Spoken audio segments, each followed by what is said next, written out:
भारतीय फील्ड के लिए रॉन्ग की तरफ देखा अंपायर। অবাক পুরো বিশ্ব, প্রকাশ্যে বাংলাদেশের সাথে দুর্নীতি করলেন আম্পায়ার। তানজিদ তামিমের ও তাওহিদ হৃদয়ের ইজি নট আউট আম্পায়ার দিলেন আউট, যা দেখে অবাক সবাই।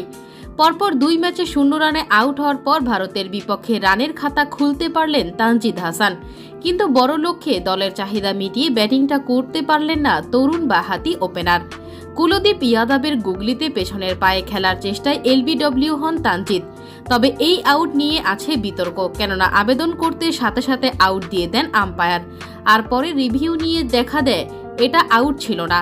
কিন্তু আম্পায়ার আগে আউট দেওয়ার কারণে আউট হয়ে যেতে হয় তানজিদ তামিমকে। 4-4-এ 29 রান করতে 31 বল খেলেন তিনি। এদিকে কুলদীপ ইয়াদবের মিডল স্টাম্পের ওপর করা ডেলিভারি স্লগ সুইপের চেষ্টায় ব্যাট লাগাতে পারলেন না তাওহিদ হৃদয়। বল তার প্যাডে লাগতেই জোরালো আবেদনে আঙুল তুলে দিলেন আম্পায়ার আর আউট হয়ে যান তিনি। এই আউট নিয়ে আছে বিতর্ক।